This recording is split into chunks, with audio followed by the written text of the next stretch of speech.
구독, 좋아요 부탁드립니다. 여러분, 시어머니한테 뺨을 맞아본 적 있으세요? 그것도 가족여행 중에요.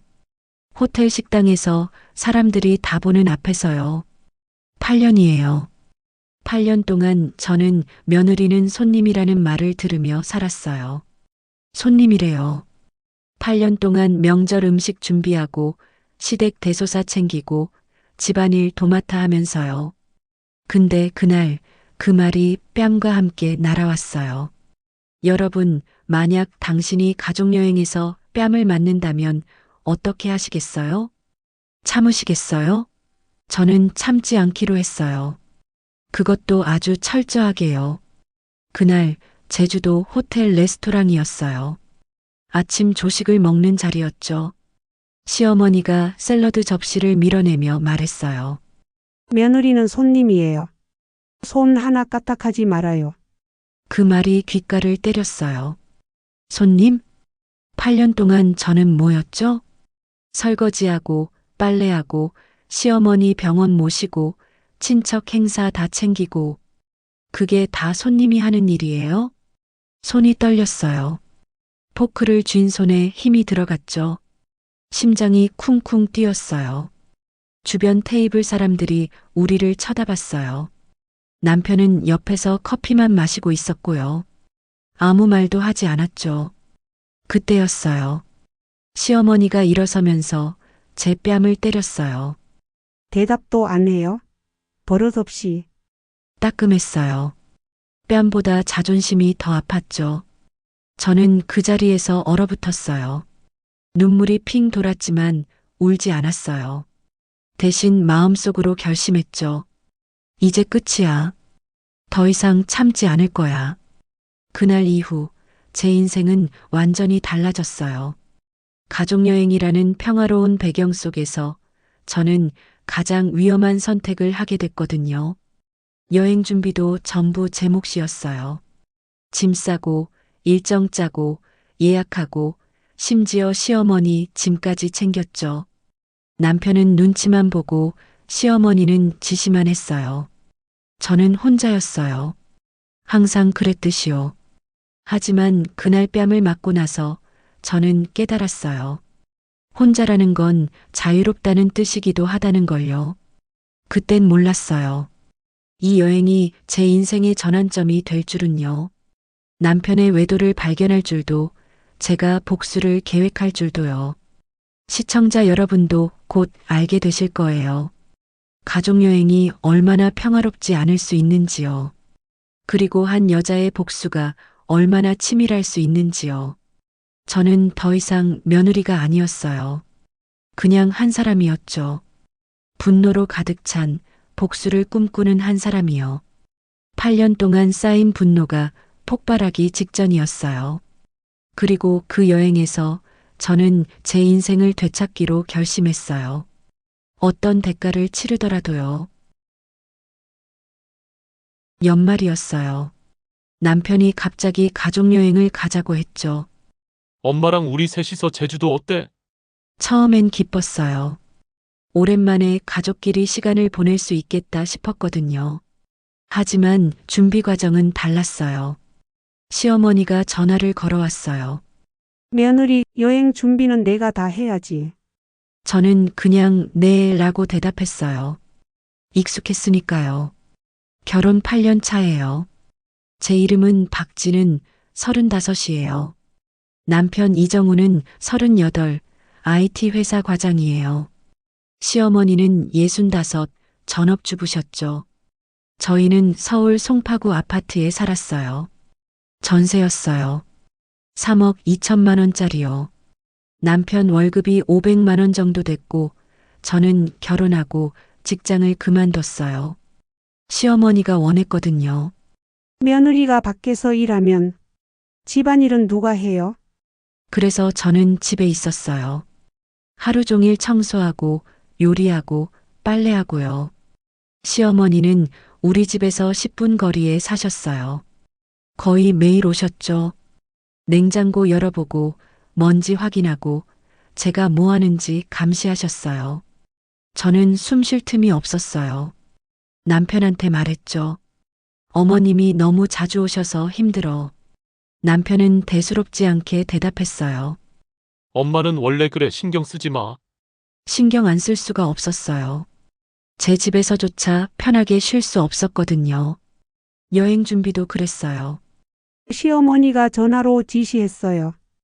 호텔은 5성급으로 잡아요. 음식은 한식당 있는 곳으로요.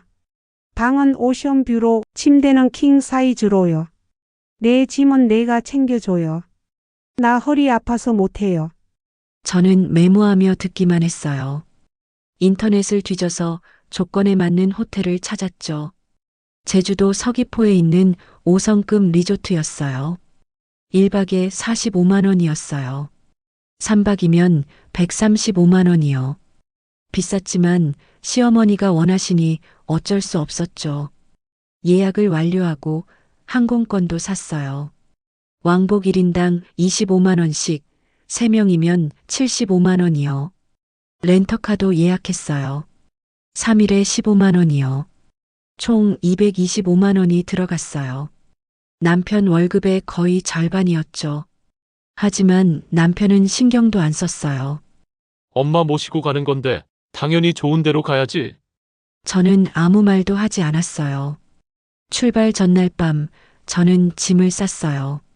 제 것, 남편 것, 그리고 시어머니 것까지요. 시어머니 집에 가서 옷장을 열었어요. 어떤 옷 가져가면 될까요, 어머님? 내가 알아서 챙겨 센스 있게. 저는 한숨을 삼켰어요. 옷을 골라 가방에 넣었죠. 속옷, 겉옷, 잠옷, 신발까지요. 약도 챙겼어요. 혈압약, 소화제, 파스까지요. 시어머니 방을 나와 거실을 지나는데 벽에 걸린 가족 사진이 보였어요. 남편 어렸을 적 사진이었죠. 웃고 있는 모습이요. 저는 잠시 그 사진을 바라봤어요. 언제부터 이렇게 됐을까? 결혼 초기엔 괜찮았어요. 남편도 저를 아꼈고 시어머니도 착한 며느리라고 칭찬했죠. 하지만 1년, 2년 지나면서 달라졌어요. 시어머니는 점점 더 간섭했고 남편은 점점 더 무관심해졌어요. 저는 중간에 끼어서 눈치만 봤죠. 친구한테 전화했어요. 이게 다 시댁 때문이야. 진짜 힘들어. 친구는 위로해줬지만 진짜로 이해하진 못했어요.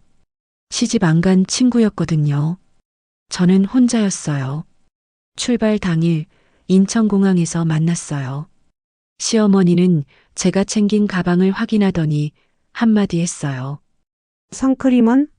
아, 그게 깜빡했어요. 이런 것도 제대로 못 챙겨요. 정말. 시어머니는 한숨을 쉬셨어요. 남편은 그냥 웃으며 넘겼죠. 괜찮아요. 엄마 거기 가서 사면 돼요. 하지만 저는 괜찮지 않았어요. 비행기 안에서 저는 창밖을 바라봤어요. 구름이 흘러가고 있었죠. 마음은 무거웠어요. 이 여행이 끝나면 뭐가 달라질까? 아무것도 달라지지 않을 거라고 생각했어요. 그땐 몰랐어요. 이 여행이 제 인생을 완전히 바꿔놓을 줄은요. 제주도에 도착했어요. 날씨는 좋았어요. 햇살이 따뜻했죠. 렌터카를 빌려서 호텔로 향했어요. 차 안에서 시어머니는 계속 잔소리를 했어요. 운전 조심해요. 속도 줄이고요. 창문 열지 말아요. 바람 들어와요. 저는 그냥 고개만 끄덕였어요. 남편은 조수석에서 핸드폰만 보고 있었죠. 그때 봤어요. 남편 핸드폰 화면에 뜬 메시지요. 여자 이름이었어요. 수진. 제가 모르는 이름이요. 심장이 쿵 내려앉았어요. 하지만 아무 말도 할 수 없었죠. 차는 계속 달렸고 저는 그냥 핸들만 잡고 있었어요. 속으로 생각했어요. 뭔가 이상해. 뭔가 숨기고 있어. 호텔에 도착했어요. 체크인하고 방으로 들어갔어요. 시어머니 방, 저희 부부 방, 따로따로요. 짐을 풀고 저는 침대에 앉았어요. 온몸이 무거웠어요. 그리고 결심했어요. 확인해야 해. 남편이 대체 누구한테 메시지 보내는지. 그날 밤 제 복수가 시작됐어요. 여행 첫날 저녁이었어요. 호텔 레스토랑에서 저녁 뷔페를 먹었죠. 시어머니는 음식 하나하나에 트집을 잡았어요. 이 생선 비린내 나요. 이 샐러드 드레싱 너무 많아요. 이 국 짜요. 저는 새로운 접시를 가져다 드렸어요. 하지만 시어머니는 계속 불만이었죠. 며느리가 음식을 제대로 골라야지. 제가 고른 게 아니었어요. 뷔페인데요. 하지만 저는 그냥 죄송하다고 했어요. 남편은 옆에서 조용히 식사만 했어요. 아무 말도 하지 않았죠. 식사가 끝나고 방으로 돌아왔어요. 시어머니가 제 방문을 노크했어요. 내일 아침 6시에 산책 가요. 준비해둬요. 네, 어머님. 문을 닫고 저는 침대에 주저앉았어요. 6시요. 여행 와서도 일찍 일어나야 하나요? 남편은 샤워를 하러 갔어요. 저는 혼자 앉아 있었죠. 그때 남편 핸드폰이 침대 위에서 울렸어요. 메시지 알림이요. 저는 잠시 망설였어요. 보면 안 돼. 근데 확인하고 싶어. 손이 핸드폰으로 갔어요. 화면을 켰죠. 비밀번호는 알고 있었어요. 결혼기념일이었거든요. 메시지 목록이 떴어요. 그 이름이 보였어요. 수진. 저는 대화를 열었어요. 심장이 미친 듯이 뛰었어요. 오늘 저녁 뭐 해? 가족여행 중이야 심심해 죽겠어. 키역키역키역 부인이랑 안 재밌어? 재밌을 리가 엄마까지 계신데. 그럼 빨리 끝나고 만나자 보고 싶어. 나도 목요일에 보자. 저는 손이 떨렸어요. 눈물이 핑 돌았죠. 샤워실 문이 열렸어요. 저는 재빨리 핸드폰을 내려놓고 화장실로 뛰어갔어요. 거울을 봤어요. 얼굴이 창백했어요. 눈은 빨갛게 충혈되어 있었죠. 진정해. 진정해야 해. 하지만 진정이 안 됐어요. 남편이 바람을 피우고 있었어요. 그것도 저랑 여행 중에 다른 여자한테 보고 싶다고 말하면서요. 저는 세면대를 잡고 한참을 서 있었어요. 그리고 결심했어요. 증거를 모아야 해. 더 확실하게. 다음 날 아침 6시 일어났어요. 시어머니와 산책을 나갔죠. 남편은 피곤하다며 자고 있었어요. 산책하는 내내 시어머니는 저를 지적했어요. 걸음이 너무 빨라요. 너무 느려요. 옷을 왜 그렇게 입었어요? 저는 대답하지 않았어요. 마음은 다른 곳에 가 있었으니까요. 남편 핸드폰을 다시 봐야 해. 산책이 끝나고 돌아왔어요. 남편은 이제 막 일어나서 커피를 마시고 있었어요. 그리고 또 핸드폰을 보고 있었죠. 저는 그 모습을 지켜봤어요. 또 그 여자한테 메시지 보내는 거지? 속이 뒤틀렸어요. 오후에는 성산 일출봉에 갔어요. 계단을 오르는 내내 시어머니는 뒤에서 재촉했어요. 느려요. 빨리 가요. 저는 숨이 차올랐지만 계속 걸었어요. 정상에 올랐을 때 바다가 보였어요. 아름다웠어요. 하지만 제 마음은 아름답지 않았죠. 남편은 저 멀리서 핸드폰으로 사진을 찍고 있었어요. 아니, 메시지를 보내고 있었겠죠. 그 여자한테요. 저는 난간에 기대어 바다를 바라봤어요. 파도가 부서지고 있었어요. 내 결혼 생활도 저렇게 부서지고 있구나. 내려오는 길, 시어머니가 넘어질 뻔했어요. 저는 재빨리 부축했죠. 시어머니는 제 손을 뿌리쳤어요. 괜찮아요. 혼자 할 수 있어요. 저는 손을 거뒀어요. 도와줘도 이래, 안 도와줘도 이래. 그날 저녁, 저는 혼자 호텔바에 갔어요. 와인을 한 잔 시켰죠. 평소엔 술을 안 마시는데 그날은 마시고 싶었어요. 한 모금 마셨어요. 씁쓸했어요. 내 인생도 이렇게 씁쓸하네. 그때 옆자리에 누가 앉았어요. 남자였어요. 30대 중반쯤 돼 보였죠. 혼자세요?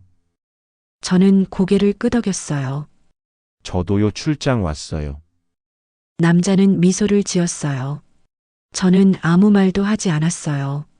하지만 그 미소가 묘하게 위로가 됐죠. 남편은 언제 나한테 이렇게 웃어줬지? 기억이 안 났어요. 와인을 다 마시고 자리에서 일어났어요. 남자가 명함을 내밀었어요. 서울 가시면 연락 주세요. 커피라도 한 잔 해요. 저는 명함을 받았어요. 김민준 마케팅 이사. 주머니에 넣고 방으로 돌아왔어요. 남편은 이미 자고 있었어요. 저는 창밖을 바라봤어요. 밤바다가 보였어요. 어두웠죠. 제 마음처럼요. 그땐 몰랐어요. 이 어둠이 곧 폭발로 이어질 줄은요. 여행 셋째 날 아침이었어요. 호텔 레스토랑에서 조식을 먹고 있었죠. 시어머니, 남편, 그리고 저요. 시어머니가 샐러드를 드시다가 얼굴을 찌푸렸어요. 이 샐러드 드레싱이 너무 많아. 저는 제 접시만 보고 있었어요. 며느리 듣고 있어요? 네, 어머님. 이런 것도 제대로 못 챙겨요. 내가 드레싱 적게 달라고 했잖아요. 저는 그런 말을 들은 적이 없었어요. 하지만 변명하지 않았죠. 죄송합니다. 시어머니는 접시를 옆으로 밀어냈어요. 됐어요. 식욕 없어요. 그리고 저를 쏘아보며 말했어요. 며느리는 손님이에요. 손 하나 까딱하지 말아요. 그 순간이었어요. 8년 동안 쌓인 모든 게 터질 것 같았어요. 손님? 제가 8년 동안 뭘 했는데요? 명절마다 음식 준비하고 제사상 차리고 시댁 대소사 다 챙기고요. 그게 다 손님이 하는 일이에요? 손이 떨렸어요. 포크를 쥔 손에 힘이 들어갔죠. 주변 테이블 사람들이 우리를 보고 있었어요. 저는 입을 열었어요. 어머님, 왜요? 할 말 있어요? 시어머니의 눈빛이 차가웠어요. 저는 말하려다가 입을 다물었어요. 남편은 옆에서 커피만 마시고 있었죠. 아무 말도 하지 않았어요. 없으면 조용히 해요. 사람들이 다 쳐다보잖아요. 시어머니가 자리에서 일어났어요. 그리고 다가오더니요. 짝! 뺨을 때렸어요. 대답도 안 하고 버릇없이. 따끔했어요. 주변이 조용해졌어요. 모든 사람이 우리를 쳐다보고 있었죠. 저는 그 자리에 굳어 있었어요. 뺨이 아팠지만 자존심이 더 아팠어요. 눈물이 핑 돌았지만 울지 않았어요. 남편이 당황한 듯 말했어요. 엄마, 사람들이 보잖아요. 이 애가 버릇이 없어서 그래요. 시어머니는 화가 나신 채로 식당을 나가버렸어요. 저는 뺨을 만졌어요. 뜨거웠어요. 남편이 한숨을 쉬었어요. 엄마한테 가서 사과해. 네, 가서 사과하고 기분 풀어드리라고. 저는 남편을 쳐다봤어요. 믿을 수가 없었어요. 제가 뭘 잘못했는데요? 엄마가 화나셨잖아. 그냥 사과하면 되지. 저는 아무 잘못도 안 했어요. 제 목소리가 커졌어요. 주변 사람들이 또 쳐다봤죠. 남편이 저를 제지했어요. 목소리 좀 낮춰. 창피하게. 저는 더 이상 참을 수가 없었어요. 8년 동안 쌓였던 모든 게 터져 나왔죠. 창피한 건 당신이에요. 어머니가 저 때리는데 가만히 앉아 있었잖아요. 그건 저는 사람이에요. 손님 아니에요. 저는 자리에서 일어났어요. 냅킨을 테이블에 던지고 밖으로 나갔죠. 복도를 걷는데 눈물이 났어요. 화장실로 뛰어갔어요. 거울을 봤죠. 뺨이 빨갛게 부어 있었어요. 손자국이 선명했어요. 저는 세면대에 손을 짚고 한참을 울었어요. 이게 가족이야? 이게 내가 평생 믿고 살아온 가족이야? 분노와 배신감, 그리고 깊은 상실감이 몰려왔어요. 울다가 멈췄어요. 거울 속 제 얼굴을 봤어요. 눈이 빨갛게 충혈되어 있었지만 뭔가 달라 보였어요. 더 이상 참지 않을 거라는 결심이 서 있었거든요. 저는 핸드폰을 꺼냈어요. 그리고 거울 셀카를 찍었어요. 뺨에 손자국까지 선명하게요. 증거야. 이것도 증거야. 사진을 저장하고 화장실을 나왔어요. 방으로 돌아가지 않았어요. 대신 호텔 로비로 내려갔죠. 밖으로 나가서 바람을 쐬었어요. 바다가 보였어요. 파도 소리가 들렸죠. 저는 벤치에 앉아 핸드폰을 봤어요. 주머니에서 명함이 나왔어요. 김민준 마케팅 이사. 어젯바에서 만난 그 남자요. 저는 명함을 한참 쳐다봤어요. 그리고 결심했어요. 연락해볼까? 아니, 그게 아니었어요. 진짜 결심은 따로 있었죠. 남편의 외도 증거를 확실히 잡아야 해. 저는 핸드폰을 열었어요. 검색했죠. 배우자 외도 증거 수집 방법. 여러 글이 나왔어요. 문자 메시지, 통화 기록, 위치 추적, 사진. 저는 하나하나 읽었어요. 메모했죠. 그리고 다음 검색을 했어요. 이혼 재산 분할, 이혼 위자료, 가정폭력 신고. 제 손가락이 빠르게 움직였어요. 심장이 빨리 뛰었지만 이번엔 두려움이 아니었어요. 분노였어요. 그리고 계획이었죠. 나도 이제 가만히 있지 않을 거야. 1시간쯤 지났을까요? 남편한테서 전화가 왔어요. 받지 않았어요. 문자가 왔어요. 어디야? 엄마가 찾으셔. 저는 문자를 무시했어요. 대신 남편의 메시지함을 다시 봤어요. 아침에 찍어둔 스크린샷들이요. 수진과의 대화요. 더 확실한 증거가 필요했어요. 저는 자리에서 일어났어요. 그리고 결심했어요. 오늘 밤 남편이 자고 있을 때 핸드폰을 완전히 뒤질 거라고요. 모든 증거를 확보할 거라고요. 그리고 그 후에 복수할 거라고요. 철저하게요. 그날 밤 저는 침대에 누워 천장을 바라봤어요. 남편은 옆에서 코를 골며 자고 있었죠. 저는 잠이 오지 않았어요. 오늘 아침에 맞은 뺨이 아직도 따끔거렸거든요. 언제부터였을까? 언제부터 이렇게 됐을까요? 결혼 초기를 떠올렸어요. 8년 전이요. 그때 저는 27이었어요. 남편은 30이었고요. 맞선으로 만났어요. 첫인상이 좋았어요. 남편은 조용하지만 따뜻한 사람 같았거든요. 3번 만나고 결혼을 결심했죠. 시어머니도 처음엔 괜찮았어요. 착한 며느리 만났네. 우리 아들 잘 부탁해요. 칭찬도 해주셨어요. 결혼식은 작게 했어요. 하객 100명 정도요. 신혼여행은 발리로 갔죠. 행복했어요. 남편이 저를 아꼈거든요. 평생 행복하게 해줄게. 남편이 그렇게 말했어요. 저는 믿었어요. 하지만 시간이 지나면서 달라졌어요. 결혼 1년 차, 첫 명절이었어요. 시댁에서 제사를 지냈죠. 저는 새벽 4시에 일어나서 음식을 준비했어요. 시어머니가 옆에서 지켜보셨어요. 파는 더 잘게 썰어요.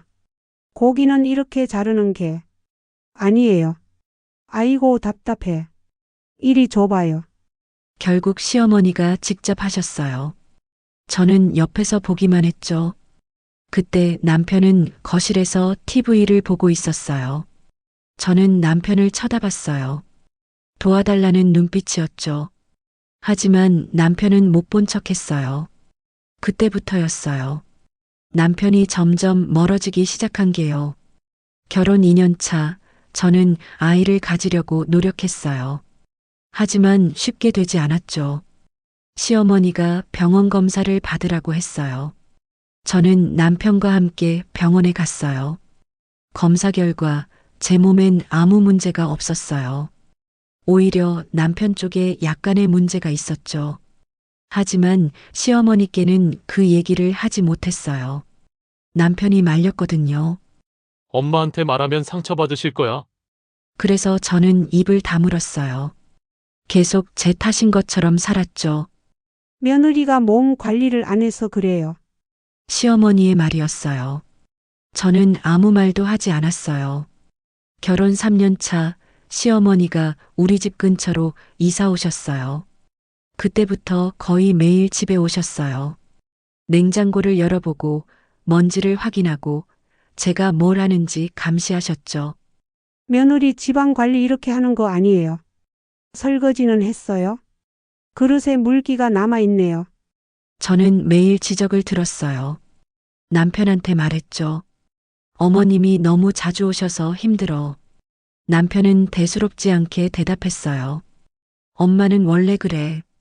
신경 쓰지 마. 신경 안 쓸 수가 없었어요.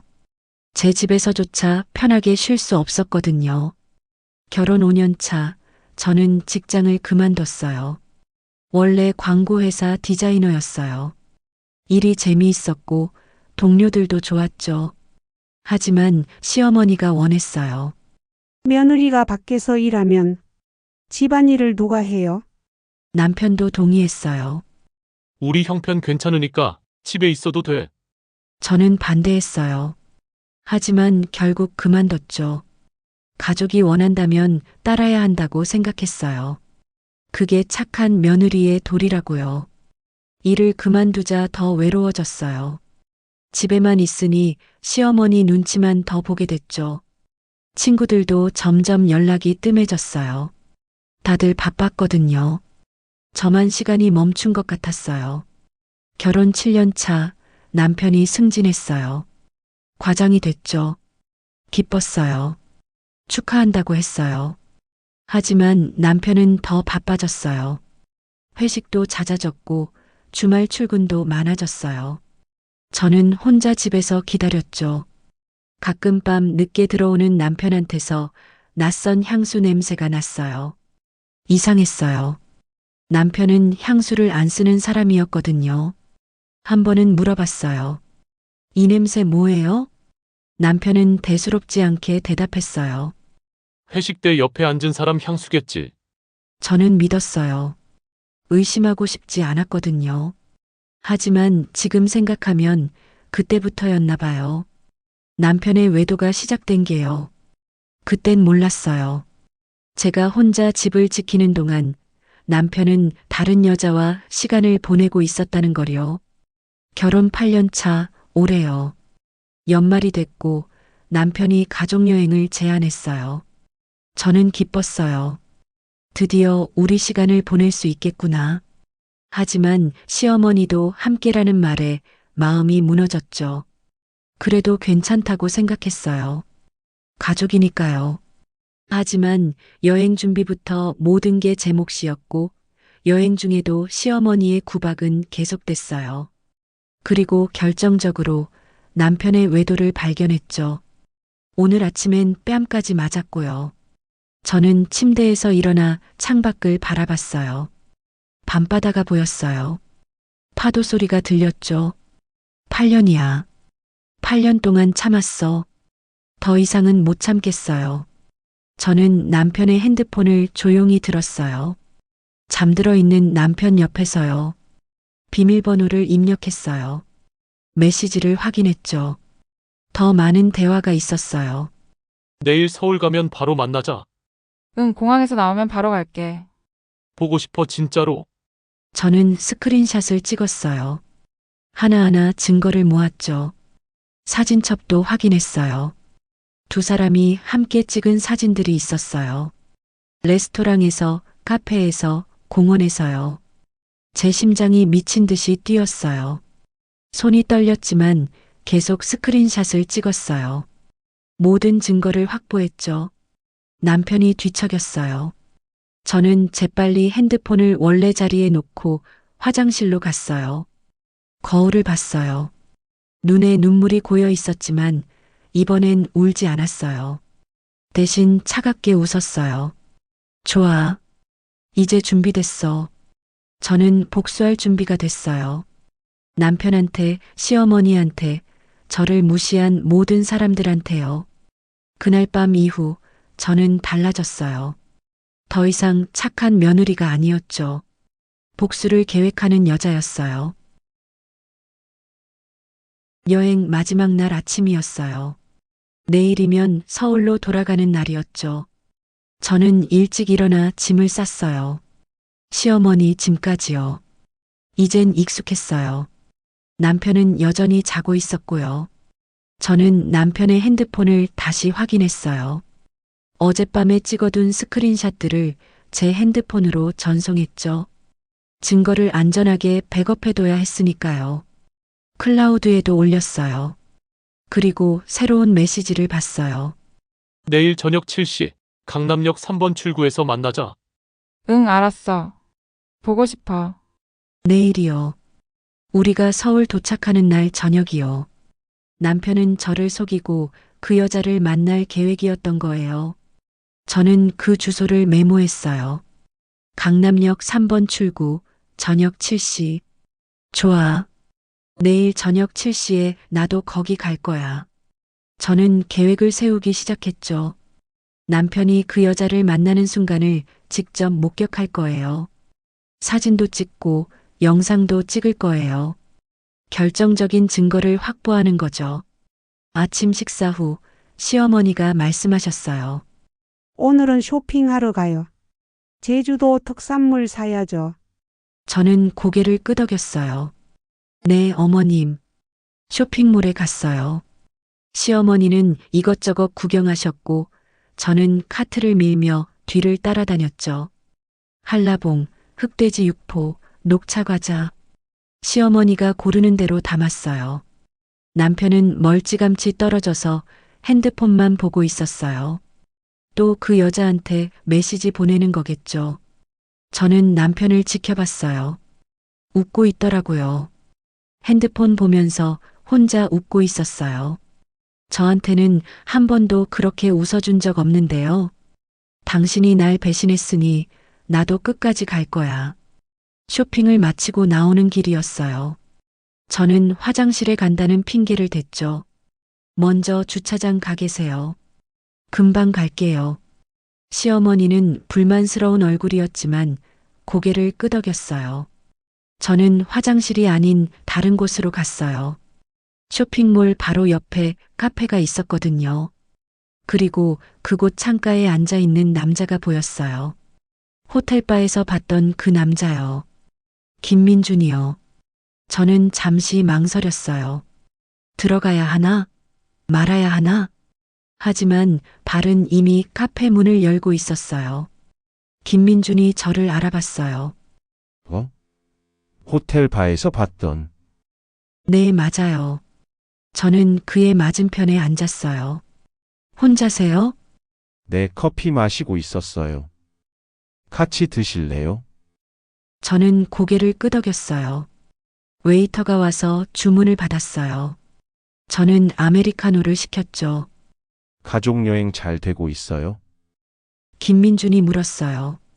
저는 쓴웃음을 지었어요. 글쎄요. 여행이라기보단 악몽 같아요. 악몽? 저는 커피를 한 모금 마셨어요. 어제 아침에 시어머니한테 뺨을 맞았어요. 사람들 다 보는 앞에서요. 김민준의 얼굴이 굳어졌어요.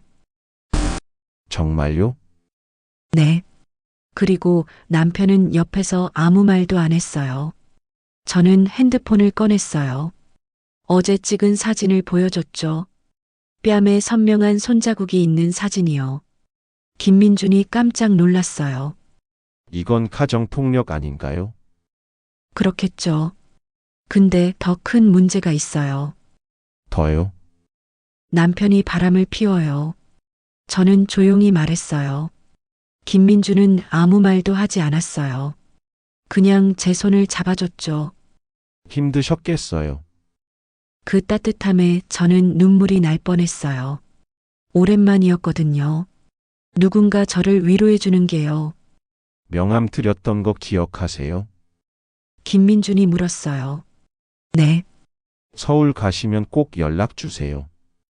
제가 도와드릴게요. 도와준다고요? 네, 저희 회사에 변호사 자문 받는 분 계세요. 소개해드릴 수 있어요. 저는 고개를 끄덕였어요. 고맙습니다. 그리고 김민준이 잠시 망설이더니 말했어요. 힘드시면 언제든 연락 주세요. 커피라도 한잔 하면서 얘기 들어드릴게요. 저는 그의 눈을 봤어요. 진심이 느껴졌어요. 정말 고맙습니다. 카페를 나와 주차장으로 갔어요. 남편과 시어머니가 기다리고 있었죠. 시어머니가 불만스럽게 말했어요. 왜 이렇게 늦어요? 죄송해요. 화장실에 사람이 많아서요. 거짓말이었어요.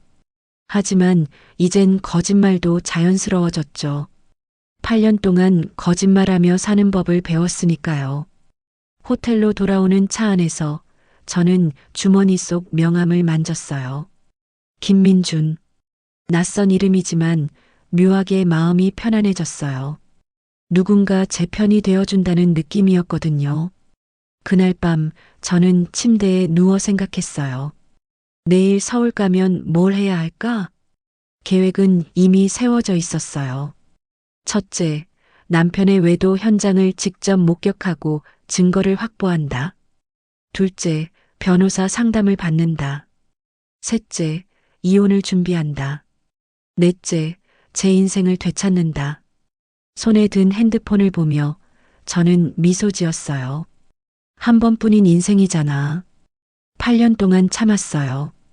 시어머니 눈치 보고 남편 비위 맞추고 제 꿈도 포기하고요. 이제는 제가 선택할 차례였어요. 남편이 저를 배신했으니 저도 할 수 있죠. 복수를요. 그리고 자유를요. 저는 그날 밤 김민준에게 메시지를 보냈어요. 오늘 시간 내주셔서 감사했어요. 서울 도착하면 연락드릴게요. 5분 후 답장이 왔어요. 기다릴게요. 힘내세요. 저는 핸드폰을 내려놓고 천장을 바라봤어요. 내일이면 서울이에요. 내일이면 모든 게 시작돼요. 제 복수가요. 제 해방이요. 그날 밤 저는 결심했어요. 서울 돌아가면 남편의 외도 현장을 직접 목격할 거라고요. 그리고 모든 걸 끝낼 거라고요. 더 이상 착한 며느리로 살지 않을 거라고요. 제 인생은 이제 제가 선택할 거예요. 어떤 대가를 치르더라도요. 남편이 옆에서 뒤척였어요. 저는 그를 쳐다봤어요. 당신은 아직 모르겠지. 내가 얼마나 많은 걸 알고 있는지. 차갑게 웃음이 나왔어요.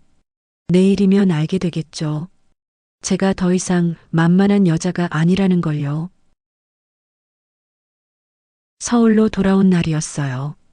공항에서 헤어질 때 시어머니가 말씀하셨어요. 며느리, 내일 저녁에 우리 집에 와요. 여행 사진 정리해서 보여줘요. 네, 어머님. 저는 고개를 숙였어요. 하지만 속으로는 다른 생각을 하고 있었죠. 내일 저녁엔 못 가요. 더 중요한 일이 있거든요. 집에 도착했어요. 남편이 짐을 내렸고 저는 집 안으로 들어갔어요. 익숙한 공간이었지만 더 이상 편하지 않았어요. 저는 짐을 풀고 샤워를 했어요. 남편은 거실에서 TV를 보고 있었죠. 저는 침실로 들어가 핸드폰을 꺼냈어요. 김민준에게 메시지를 보냈어요. 서울 도착했어요. 5분 후 답장이 왔어요. 잘 도착하셨네요. 내일 시간 되세요? 저는 생각했어요. 내일 저녁 7시 남편이 그 여자를 만나는 시간이요. 내일 저녁 8시는 어때요? 좋아요. 제가 장소 정해서 보낼게요. 감사합니다. 메시지를 보내고 저는 핸드폰을 내려놓았어요. 떨리고 있었어요. 하지만 두렵지는 않았어요. 오히려 설렜죠. 내일이면 모든 게 시작돼. 다음 날 저는 평소처럼 집안일을 했어요. 설거지하고 빨래하고 청소하고요. 하지만 마음은 다른 곳에 가 있었죠. 오후 3시쯤 저는 옷장을 열었어요. 가장 예쁜 옷을 꺼냈죠. 검은색 원피스요. 남편 만날 때는 한 번도 안 입었던 거예요. 화장도 했어요. 평소보다 진하게요. 립스틱도 발랐어요. 레드 컬러로요. 거울을 봤어요. 낯설었어요. 하지만 나쁘지 않았죠. 이게 진짜 나구나.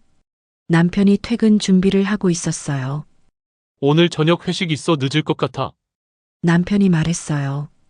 저는 웃으며 대답했어요. 그래요? 알았어요. 조심히 다녀와요. 회식이요. 거짓말이죠. 그 여자를 만나러 가는 거잖아요. 남편이 나가고 저는 핸드폰을 꺼냈어요. 시간을 확인했죠. 오후 5시 30분이요. 저도 나갈 준비를 했어요. 가방에 핸드폰 충전기, 물티슈, 그리고 작은 카메라를 넣었어요. 증거를 확보하기 위해서요. 오후 6시 30분 저는 집을 나섰어요. 지하철을 타고 강남역으로 향했죠. 차 안에서 저는 계획을 정리했어요. 먼저 남편을 미행해 그 여자랑 만나는 걸 확인하고 사진을 찍어 영상도 찍고 7시 정각 강남역 3번 출구에 도착했어요. 사람들이 정말 많았어요. 저는 근처 커피숍 2층에 자리를 잡았어요. 창가 자리요. 3번 출구가 훤히 보이는 곳이었죠. 커피를 시키고 저는 밖을 지켜봤어요. 10분 후 남편이 나타났어요. 양복을 입고 머리를 깔끔하게 넘긴 모습이었어요. 제 심장이 빨리 뛰었어요. 진짜 오는구나. 5분 후 여자가 나타났어요. 젊었어요. 한 20대 후반쯤 돼 보였죠. 긴 머리에 하이힐을 신고 빨간 원피스를 입고 있었어요. 예쁘게 차려입은 모습이었죠. 남편이 그녀에게 다가갔어요. 그리고 포옹했죠. 제 손이 떨렸어요. 하지만 저는 핸드폰을 꺼내 사진을 찍었어요. 포옹하는 모습, 손을 잡고 걷는 모습, 웃으며 대화하는 모습까지요. 모든 걸 찍었어요. 영상도 찍었죠. 증거를 확보했어요. 남편과 그 여자는 근처 레스토랑으로 들어갔어요. 창가 자리에 앉았죠. 저는 커피숍에서 계속 지켜봤어요. 두 사람은 웃으며 대화하고 있었어요. 와인을 마시고 음식을 먹고 손을 맞잡고요. 남편의 표정이 행복해 보였어요. 저한테는 한 번도 보여주지 않던 표정이요. 제 가슴이 아팠어요. 하지만 울지 않았어요. 대신 차갑게 웃었죠. 좋아. 이제 충분해. 저는 자리에서 일어났어요. 그리고 김민준에게 메시지를 보냈어요. 지금 출발해요. 30분 후에 봬요. 알겠어요. 기다릴게요. 저는 지하철을 타고 약속 장소로 향했어요. 홍대 근처 작은 레스토랑이었어요. 도착했을 때 김민준이 이미 와 있었어요. 왔어요. 그가 미소 지으며 말했어요. 네. 저는 그의 맞은편에 앉았어요. 어땠어요? 김민준이 조심스럽게 물었어요. 저는 핸드폰을 꺼내 사진들을 보여줬어요. 남편과 그 여자의 사진들이요. 포옹하는 사진, 손잡은 사진, 키스하는 사진까지요. 김민준의 표정이 굳어졌어요. 이건 증거예요. 확실한 증거죠. 저는 조용히 말했어요. 이제 어떻게 하실 거예요? 이혼할 거예요. 제 목소리는 흔들리지 않았어요. 변호사 소개해 주신다고 하셨죠? 네, 내일 당장 연락드릴게요. 감사합니다. 우리는 저녁을 먹었어요. 김민주는 계속 저를 위로해 줬어요. 판단하지 않고 그냥 들어줬죠. 힘드시겠어요. 괜찮아요. 이젠 후련해요. 저는 와인을 한 모금 마셨어요. 8년 동안 참았어요. 이제 끝이에요. 김민준이 제 손을 잡았어요. 잘하셨어요. 용기 내신 거요. 그 따뜻함에 저는 눈물이 날 뻔했어요. 하지만 참았죠. 고마워요. 밤 10시쯤 저는 집에 가야 했어요. 김민준이 택시를 불러줬어요. 조심히 들어가세요. 내일 변호사 연락처 보내드릴게요. 네. 정말 고마워요. 택시에 올랐어요. 창밖을 보며 저는 생각했어요. 이제 시작이야. 내 새로운 인생의 시작이야. 집에 도착했을 때 남편은 아직 안 들어와 있었어요. 저는 혼자 거실에 앉아 기다렸죠. 자정이 넘어서 남편이 들어왔어요. 아직 안 잤어? 네. 기다렸어요. 남편은 놀란 표정을 지었어요. 기다려. 왜? 회식은 어땠어요? 좋았어요. 거짓말이요. 저는 냉소를 지었어요. 하지만 내색하지 않았죠. 그래요. 잘 됐네요. 씻고 자요. 남편은 의아한 표정으로 저를 봤지만 곧 방으로 들어갔어요. 저는 소파에 그대로 앉아 있었어요. 그리고 핸드폰을 꺼내 오늘 찍은 사진들을 봤어요. 남편과 그 여자의 사진들이요. 증거는 충분했어요. 이제 때를 기다리기만 하면 됐죠. 복수할 때를요. 다음 날 김민준한테서 메시지가 왔어요. 변호사 연락처였어요. 저는 바로 전화를 걸었죠. 안녕하세요. 이혼 상담 받고 싶어서요. 네, 내일 오후 2시에 오실 수 있으세요? 네, 가능합니다. 전화를 끊고 저는 깊게 숨을 쉬었어요. 이제 진짜 시작이야. 2주가 지났어요. 그 2주 동안 저는 변호사와 3번 만났어요. 모든 증거를 제출했죠. 남편의 외도 사진, 메시지 스크린샷, 시어머니한테 맞은 뺨 사진까지요. 변호사는 고개를 끄덕였어요. 증거가 충분합니다. 위자료도 청구할 수 있어요. 얼마나요? 외도와 가정폭력을 합치면 최소 3천만 원에서 5천만 원 정도 가능합니다. 저는 숨을 깊게 들이쉬었어요. 진행하고 싶어요. 알겠습니다. 이혼 소장 준비하겠습니다. 집으로 돌아오는 길 저는 긴장됐어요. 하지만 후회는 없었죠. 그리고 마침내 그날이 왔어요. 시어머니가 집들이를 한다고 했어요. 친척들을 다 부른다고요. 남편의 형, 형수, 시동생, 시누이까지요. 일요일 저녁 6시 시어머니 댁이었어요.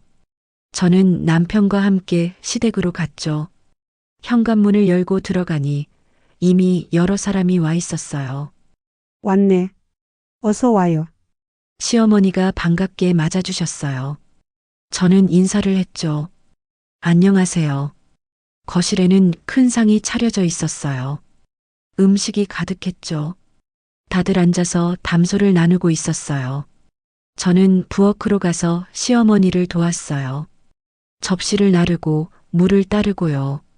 마음속으론 긴장되고 있었지만 겉으론 평온했어요. 오늘이야. 오늘 모든 걸 끝낼 거야.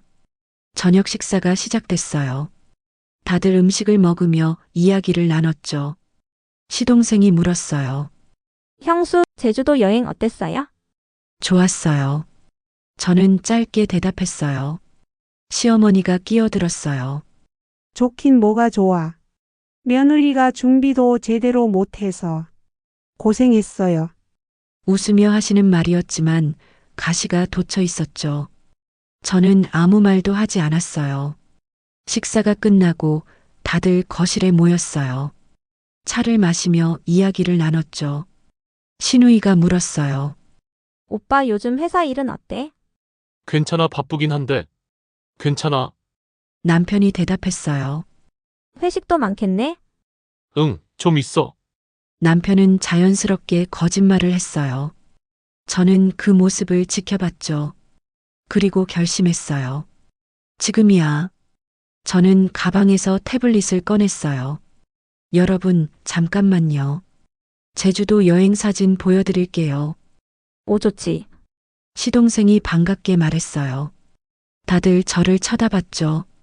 저는 태블릿을 켰어요. 화면에 사진이 떴어요. 제주도 풍경 사진이요. 여기가 성산 일출봉이에요. 다들 사진을 보며 감탄했어요. 저는 계속 사진을 넘겼어요. 호텔 사진, 바다 사진, 음식 사진. 그리고 그 사진이 나왔어요. 제 뺨에 손자국이 선명한 사진이요. 거실이 조용해졌어요. 이건 뭐예요? 신우이가 물었어요. 저는 조용히 말했어요. 여행 중에 찍은 사진이에요. 제주도 호텔 레스토랑에서요. 시어머니의 얼굴이 굳어졌어요.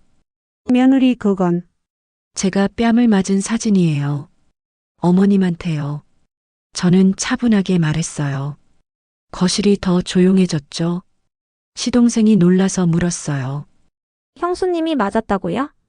네. 사람들 다 보는 앞에서요. 시어머니가 황급히 변명했어요. 그건 며느리가 버릇이 없어서 버릇이 없어서 때려도 되는 건가요? 제 목소리는 떨리지 않았어요. 8년 동안 참았어요. 구박도 무시도 간섭도요. 근데 이젠 못 참겠어요. 남편이 당황하며 말했어요. 여보, 지금 뭐 하는 거야? 아직 안 끝났어요. 저는 사진을 넘겼어요. 다음 사진이 나왔죠. 남편과 다른 여자가 포옹하는 사진이요. 거실이 얼어붙었어요. 이건 뭐야? 시동생이 놀라서 물었어요. 남편이 바람 피우는 사진이에요. 저는 조용히 말했어요. 남편의 얼굴이 새하얗게 질렸어요. 여보, 이건 강남역 3번 출구에서 찍은 거예요. 2주 전에요. 저는 계속 사진을 넘겼어요. 손잡은 사진, 레스토랑에서 웃는 사진, 키스하는 사진까지요. 시어머니가 소리쳤어요. 이게 무슨 짓이에요? 진실을 보여드리는 거예요. 저는 태블릿을 내려놓았어요. 그리고 가방에서 서류를 꺼냈죠. 이혼 소장이에요. 이미 변호사에게 맡겼어요. 거실이 충격에 휩싸였어요. 남편이 벌떡 일어났어요. 당신 미쳤어? 미친 건 당신이에요. 저는 차갑게 대답했어요. 8년 동안 저를 무시하고 바람 피우고 거짓말하고요. 이제 끝이에요. 저는 자리에서 일어났어요. 시어머니가 제 팔을 잡았어요. 며느리 이건 너무 심한 거 아니에요? 심한 건 어머님이에요. 저는 시어머니의 손을 뿌리쳤어요. 8년 동안 저를 손님 취급하셨잖아요. 이제 진짜 손님 될게요. 남의 집 손님으로요. 시어머니의 얼굴이 붉어졌어요. 너 지금 시어머니가 손을 들었어요. 또 때리려는 거였죠. 하지만 이번엔 제가 손을 잡았어요. 이제 안 맞아요. 제 목소리는 단호했어요. 다시는 절대로요. 시어머니가 당황해서 손을 내렸어요. 저는 가방을 들었어요. 위자료는 5천만 원 청구했어요. 외도와 가정폭력 증거가 다 있으니까요. 남편이 헛웃음을 쳤어요. 위자료? 5천만 원? 네. 변호사가 충분하다고 했어요. 저는 현관으로 걸어갔어요. 남편이 뒤따라왔어요.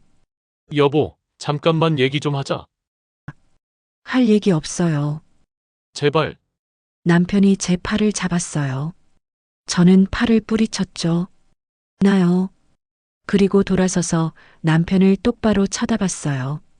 당신 수진이 만나는 거 다 알아요. 메시지도 다 받고 사진도 다 찍었어요. 남편의 얼굴이 더 하얘졌어요. 그리고 알아요? 제주도 여행 중에도 그 여자한테 메시지 보냈잖아요. 심심해 죽겠어. 부인이랑 안 재밌어라고요. 남편은 아무 말도 못했어요. 그렇게 안 재밌었으면 진작에 말했어야죠. 나한테 거짓말하지 말고요. 저는 현관문을 열었어요. 변호사 통해서 연락할게요. 여보, 남편이 소리쳤지만 저는 돌아보지 않았어요. 문을 닫고 밖으로 나왔죠. 계단을 내려가는데 다리가 후들거렸어요. 하지만 멈추지 않았어요. 건물 밖으로 나오자 차가운 바람이 불었어요. 저는 깊게 숨을 들이쉬었어요. 끝났어. 진짜 끝났어.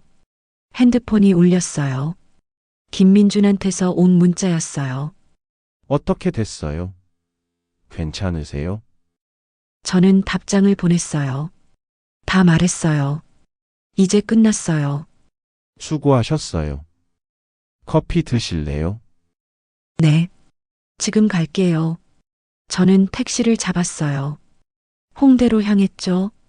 차 안에서 저는 창밖을 바라봤어요. 서울의 야경이 반짝이고 있었어요. 눈물이 났어요. 하지만 슬픈 눈물이 아니었어요. 후련한 눈물이었죠. 8년 동안 쌓였던 모든 게 터져 나왔어요. 분노도, 억울함도, 배신감도요. 그리고 이제 자유였어요. 카페에 도착했어요. 김민준이 기다리고 있었죠. 제 얼굴을 보더니 놀랐어요. 괜찮으세요? 울었어요. 괜찮아요. 이젠 정말 괜찮아요. 저는 미소를 지었어요. 다 끝났어요. 김민준이 제 손을 잡아줬어요. 수고 많으셨어요. 정말로요. 고마워요. 도와주셔서요. 당연한 거죠. 우리는 커피를 마시며 오랫동안 얘기했어요. 앞으로의 계획, 새로운 시작에 대해서요.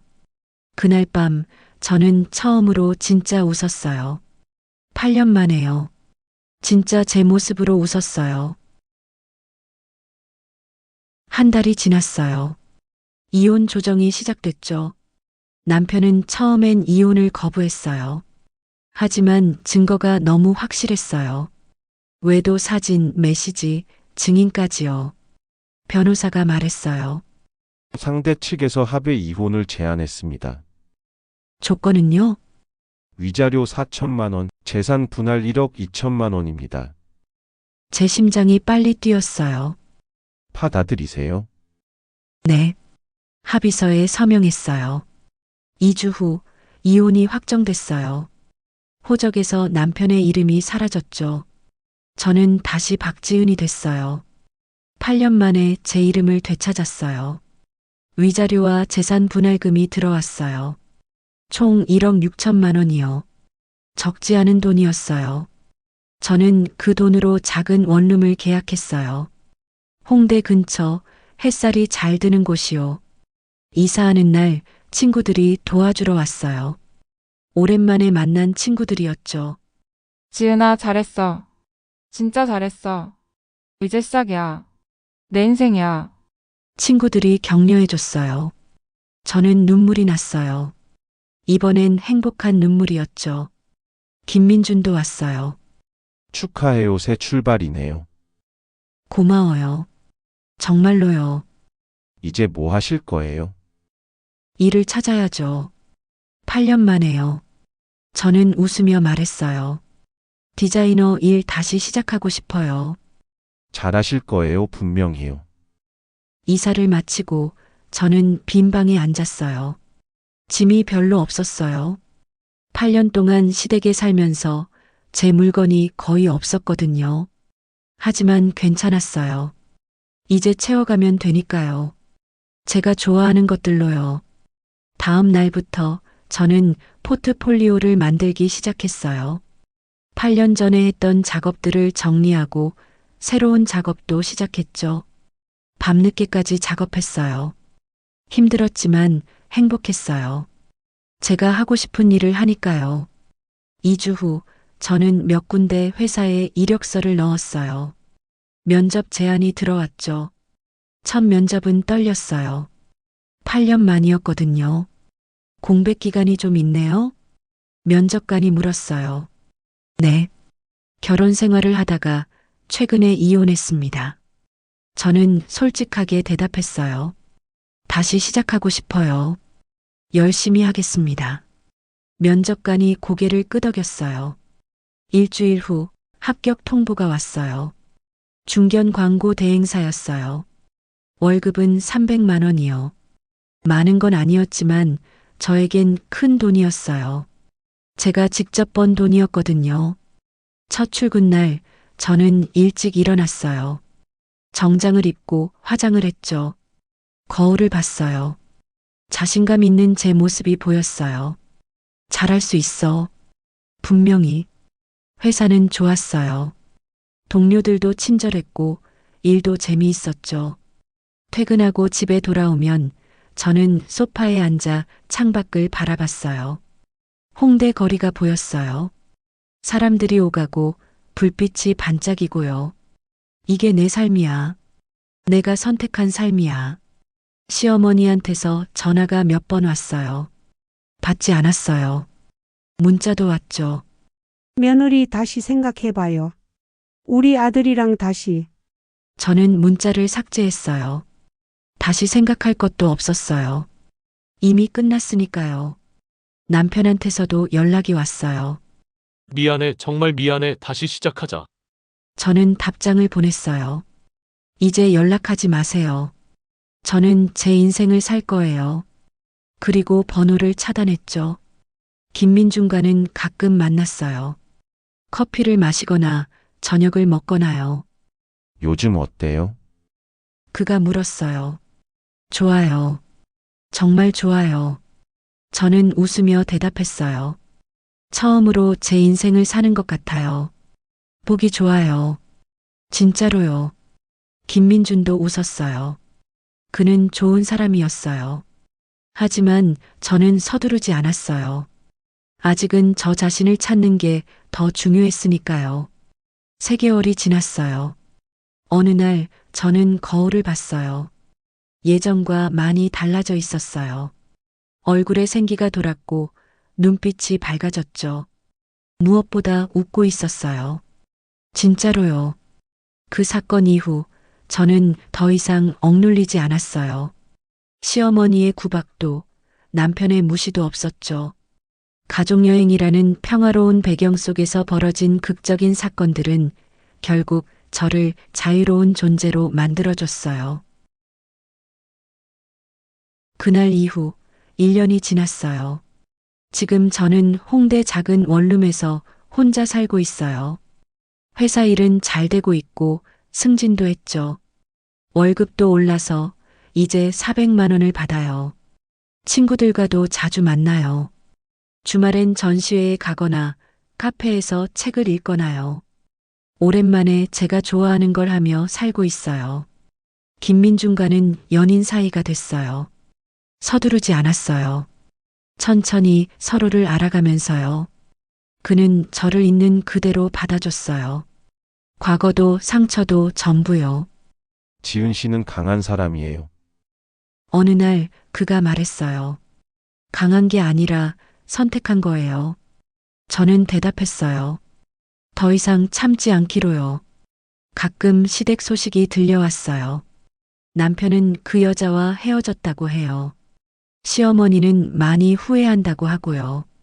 하지만 저는 돌아가지 않았어요. 이미 끝난 일이니까요. 어느 일요일 오후였어요. 저는 카페에 앉아 노트북으로 작업을 하고 있었죠. 핸드폰이 울렸어요. 모르는 번호였어요. 받았죠. 여보세요? 지은아, 남편 목소리였어요. 저는 잠시 침묵했어요. 무슨 일이에요? 그냥 궁금해서 잘 지내냐고. 잘 지내요. 아주 잘요. 그래, 잘 됐다. 남편의 목소리가 쓸쓸해 들렸어요. 나는 후회해, 정말로. 이제 와서 후회해도 소용없어요. 저는 조용히 말했어요. 이미 지나간 일이에요. 알아, 근데. 행복하세요. 저도 행복할 거예요. 저는 전화를 끊었어요.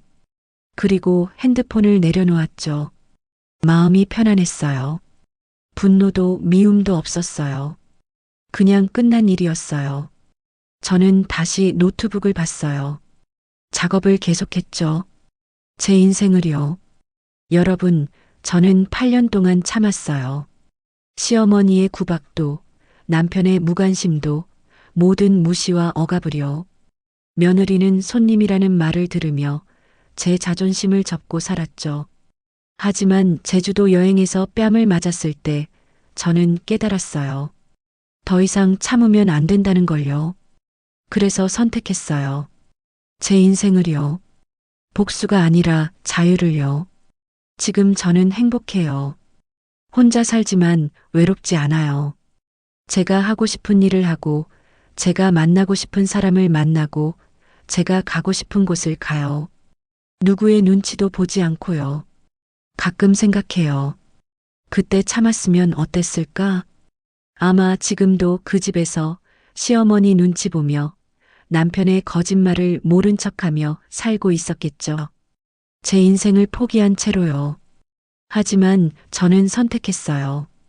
그래서 지금 행복해요. 여러분도 그러세요. 참지 마세요. 당신의 인생은 당신 것이에요. 시어머니 것도 남편 것도 자식 것도 아니에요. 당신 것이에요. 누군가 당신을 무시하고 때리고 배신한다면요. 더 이상 참지 마세요. 당신도 선택할 수 있어요. 자유를요. 저처럼요. 그날 이후 저는 더 이상 며느리가 아니었어요. 한 사람으로서 자유와 행복을 당당하게 누릴 수 있는 존재가 되었죠. 박지은으로요. 제 이름으로요. 그리고 지금 저는 웃고 있어요. 진짜로요. 우리 삶의 다양한 이야기가 기다리고 있습니다. 구독, 좋아요 부탁드립니다.